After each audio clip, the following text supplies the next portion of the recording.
Løsning af den logistiske differentialligning. Samtlige løsninger til differentialligningen, som hedder y mærke er lig med a gange parentes n minus y parentes slut gange y, hvor både a og m er positive tal, er funktionerne med regneforskriften y er lig med m divideret med e plus c1 gange e i minus amx, hvor c1 er en vilkårlig konstant. Funktionen, som hedder y af x lig med 0, det vil også være en løsning til differentialligningen her. Funktioner af den her slags, det kaldes for logistisk vækst, og alle logistiske funktioner de har en række fællestræk, som vi her vil undersøge.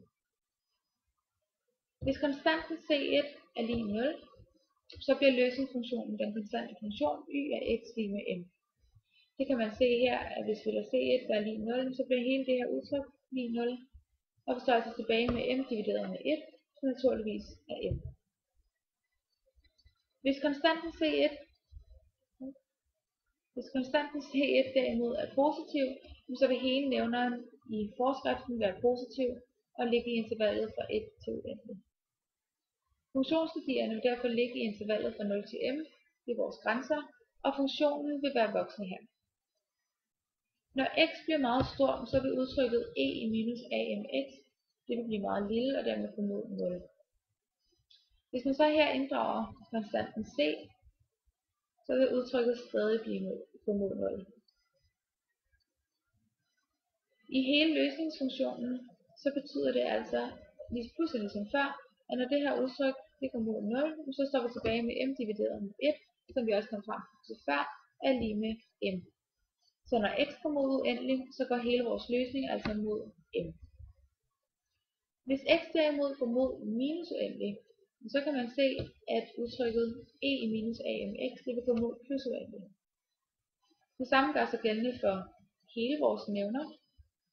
Det vil altså gå mod uendelig, når x går mod minus uendelig.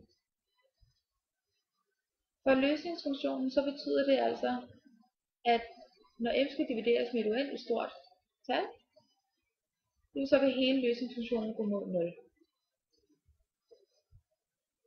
Hvis man ændrer i c1-værdien, så betyder det altså bare, at grafen bliver parallelt forskudt langs x-aksen. Hvis c1 er et negativt tal, så vil der være en x-værdi, hvor nævneren har værdien 0. Løsningskurvene består af to sektioner, som man kan se her. De hænger ikke sammen, men de har en lodret asymptotisk plan. Her er funktionen ikke defineret. Ligeledes er der to vandrette asymptoter, og det er altså dem, vi kom frem til lige før. Heroppe fandt vi frem til, at når x gik mod uendelig, så gik udtrykket, eller løsningen, den gik mod m. Og det er altså det, vi ser her. X bliver større og større, og nærmer sig altså mere og mere udtrykket m. Vi fandt ud af her, at når x gik mod minus uendelig, så gik løsningen mod 0. Og det er altså også det, vi ser her, at grafen her nærmer sig y er lig med 0.